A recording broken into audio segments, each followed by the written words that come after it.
కథ లాక్ అయిన తర్వాత మళ్ళీ ఏ రోజు ఎక్కడైనా ఒక మ్యాక్సిమం చాలా రేర్గా అడుగుతుంటారు ఆయన. అది కూడా ఎలా అడుగుతారంటే, బాబీ గారు ఇది ఓకేనమ్మా, ఇది ఓకే చూసుకో ఒకసారి, ఇది ఇలా కూడా చూడొచ్చా, ఇది ఇలా కూడా చెప్పచ్చా అంటే దాంట్లో ఏదో ఉన్నట్టు. సో వెంటనే నేను టీంతో బౌన్స్ బ్యాక్ వెళ్ళి వర్క్ చేయటం మొదలెట్టామని. అలా చాలామంది బాలయ్యబాబు గారికి ఫ్యాన్స్ ఉంటారు, డైహార్డ్ ఫ్యాన్స్ అంటారు. నేను వర్క్ చేస్తున్నప్పుడు నేను రాసిన ఒకే ఒక పదం, ఆయన గురించి నేను తెలుసుకున్న తర్వాత రాసిన ఫస్ట్ డైలాగ్, ఒకడెవడో అంటాడు సినిమాలో ఇతనికి శత్రువులు ఎక్కువ అని. దానికి బాలకృష్ణ గారి చేత ఒక మాట చెప్పించా, అరే ఓ సిఐ సాబ్ హమ్కో దుష్మన్ కమ్ జాన్ దేనే వాళ్ళ ఫ్యాన్స్ జాదా హై. సో అది నిజంగా బాలయ్యబాబు గారితో పనిచేస్తే ఫ్యాన్ అవటం కాదు, లవ్లో పడిపోయి అడ్మైరర్ అయిపోయి మనం ఫాలోవర్ అయిపోతాం. అంటే ఒక సినిమా రన్నింగ్లో ఉన్నప్పుడు నాకు ఏ రోజు కూడా మళ్ళీ ఈ హీరోతో ఇమీడియట్గా చేయాలి, మళ్ళీ కథ రెడీ చేయాలని ఏ రోజు అనిపించలే. ఫస్ట్ టైం నా కెరీర్లో మళ్ళీ బాలకృష్ణ గారితో మళ్ళీ దీనికంటే బెస్ట్ కథ చేయాలని ఆలోచనలు మొదలని. అలాంటి బాలయ్యబాబు గారు ఆరా అది.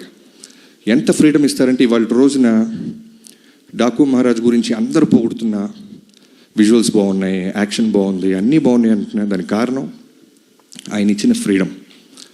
ఎంత అట్మోస్ట్ రెస్పిస్తారంటే డైరెక్టర్గా, అది నాకు ఆనందం కన్నా విపరీతమైన బాధ్యతని బరువుని పెంచేసింది. ఈయన ఇంత నమ్మేస్తున్నారు వాళ్ళని. అంటే లిటరల్గా చెప్తున్నాను, ఓ డైరెక్టర్ వెళ్తున్నప్పుడు ఆయన సిగరెట్ కూడా తాగరు. అంటే ఆయనకున్న స్టార్డమ్కి, ఆయనకున్న ఆరాకి, ఆయనకున్న ఫిల్మోగ్రఫీకి.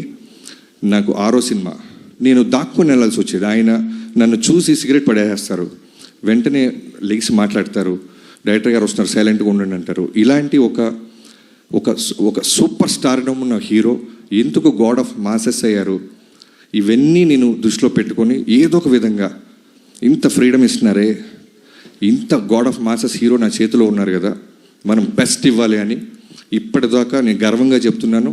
ఇంకా వర్క్ చేస్తూనే ఉన్నాను, చేస్తాను కూడా. ఈ సినిమా జాన్ 12న ఒక టీం అందరం కలిసి, ఇది నా ఒక్కడి కృషి కాదు, హానెస్ట్గా చెప్తున్నాను, ఒక సైన్యంతో. ఇంకో డైలాగ్ కూడా ఉంటుంది, ఎవడో అంటాడు ఆయన వెనకాల ఒక ముఠా ఉంది అనేదో, అంటే ముఠా కాదు సైన్యం అంటారు. సో అలాంటి ఒక సైన్యం స్టార్ట్ చేస్తే డిఓపి విజయ్ కార్తిక్ కన్నన్ గారు. నేను జైలర్కి ముందే ఒకసారి ఎప్పుడో మాట్లాడాము, నేను వంశీ గారు. అంటే ఏమైపోయిందంటే వంశీ గారు తను కూడా అంతే, చాలా చాలా అంటే బాలకృష్ణ గారికి బెస్ట్ ఇవ్వాలి బాబీ అనేది మనోడు ఎప్పుడు కలిసినా. సో విజయ్ కార్తిక్ కన్నన్ గారి గురించి అడగంగానే వెంటనే టచ్లోకి వెళ్ళి ఆయన పిలిపించి కథ చెప్పడం జరిగింది. సో విజయ్ గారిని ప్రాజెక్ట్లో తీసుకురావడానికి ఫస్ట్ నేను థ్యాంక్స్ చెప్పాల్సింది వంశీ గారితో పాటు ఈక్వల్గా తేజు గారికి.